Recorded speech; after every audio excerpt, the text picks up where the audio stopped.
Now, yes. Well, first question after seeing, the DVD, and what made you decide to pick one of those Buenos Aires concerts for the release of a DVD? Well, it was a long time ago. We played it 8 years ago there, so it has been a long time.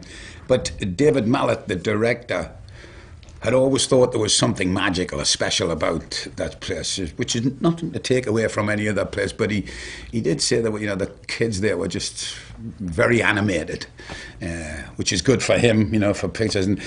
And thankfully, it was just a perfect set of gigs, and everything went off so well, and the kids were everything we expected them to be. It was unbelievable.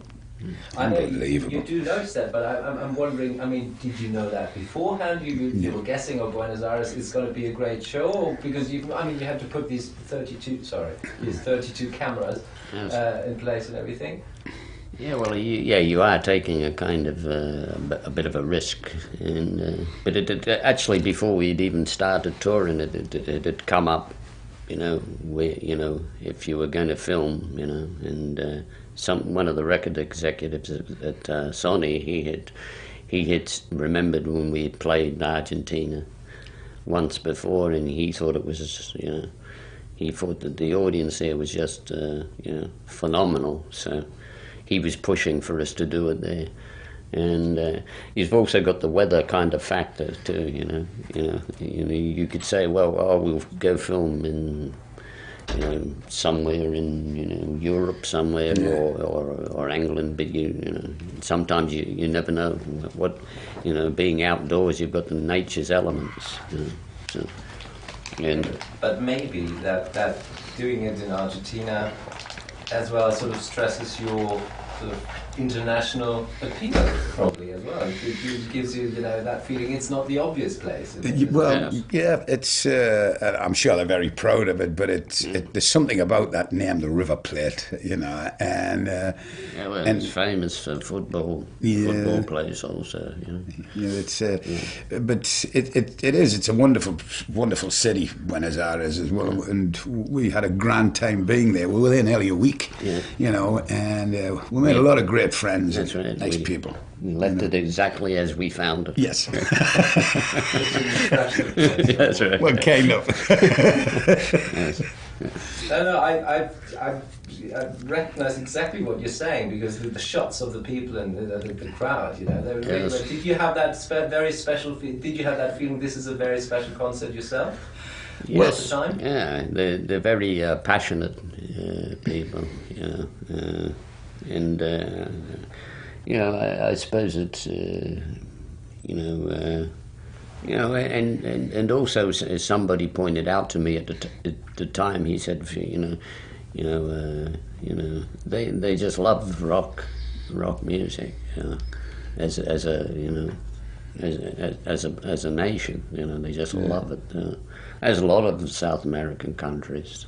Yeah, but you wouldn't really think of it in the first place. You wouldn't associate it so much. But I suppose people maybe wouldn't, but for personal experience that we've had in Mexico and Brazil, and Chile, who would think Chile, but another wild, fantastic audiences, and so Argentina is kind of a natural choice in a way, if you want that that passion, which is to take nothing away from anybody else in the world, because they're very, very passionate. But there's something, because we haven't been there for 8 years, and when we went on stage, it was palpable. You could feel this atmosphere. It was, it really went through you. You could, and on stage when we went on and we started playing the songs, and we just saw the heads all going up and down, but it was all at the same time, which was kind of weird, almost like a sea.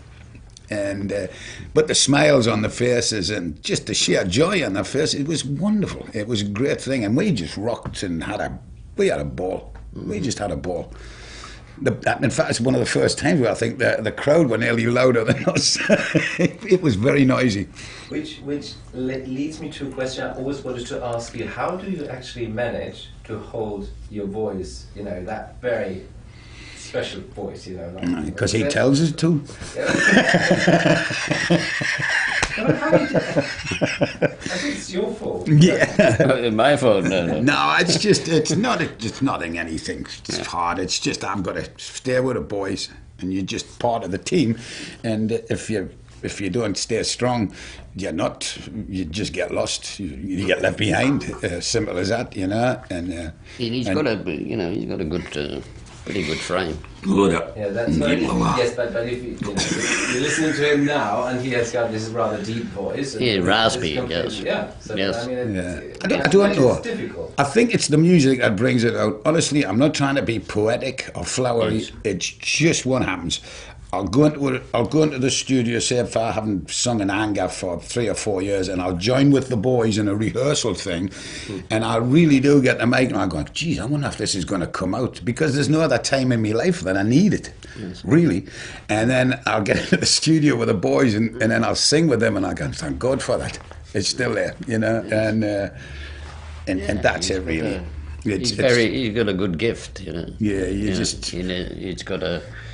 He's got a very hard but high and powerful edge to his voice. You know? And I'm trying to keep it. Yeah. Yeah. You're going to keep it. How long are you actually, all of you? How long are you going to keeping it? Till we fall off. Yeah, you do it, you know, as long as you can do it well, I suppose. You know, that's what you strive for. You know, it's the same as myself. You know, I mean, I put on a school suit and everything, but I don't want to be there looking like somebody that looks like they should be in a crypt. Yeah. So you kind of do it as long as you can. You know, you've got the ability to do it well. Yeah. So, but have you sort of narrowed it down? Will there be one moment where you say, when that happens, we're going to stop it, or have you thought about that at some point? Oh, I think you kind of know when most people would, you would know, you would feel it in yourself if you couldn't do it, I think. I guess it's when it goes from here to here. Yeah. That's not the body. Yeah, you've got to have the mental capabilities to... Yeah, and the love and the passion to do it, you know, and the drive. You can go on until they bring you on in a casket. Yeah. Your roots here on the island. So, I mean... Yeah. So how do you feel being here? Well, as being such an international thing, where do you feel at home, actually? Yeah, for me, the world, I'm happy. I look into, I just like being part of the world. I'm not, I don't even, I mean, I was born in Scotland, but I grew up in Australia. So, you know, for myself though, I just feel, you know, part more of the, you know, I don't feel like I have really a country. You know, I kind of feel part of the planet. You know.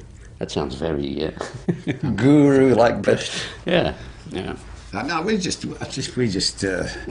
I live where I live, and I've got friends. It's a small town, and I'm just about perfect there. You know, every day when I wake up, I just think I was the fastest swimmer in my father's sperm. And it makes me happy. I got there first. Fuck them all. And you may as well enjoy it, you know. And we certainly do, and we're very lucky to get to be in a bunch of these 5 lads and have a grand time doing it, you know, and do these interviews with you guys. You know, people want to know what you think. It's cool, you know. What's in there? Well, thanks a lot. Okay. That's all right, me son. Anytime. Should we do another one? Let's do one for Finland now.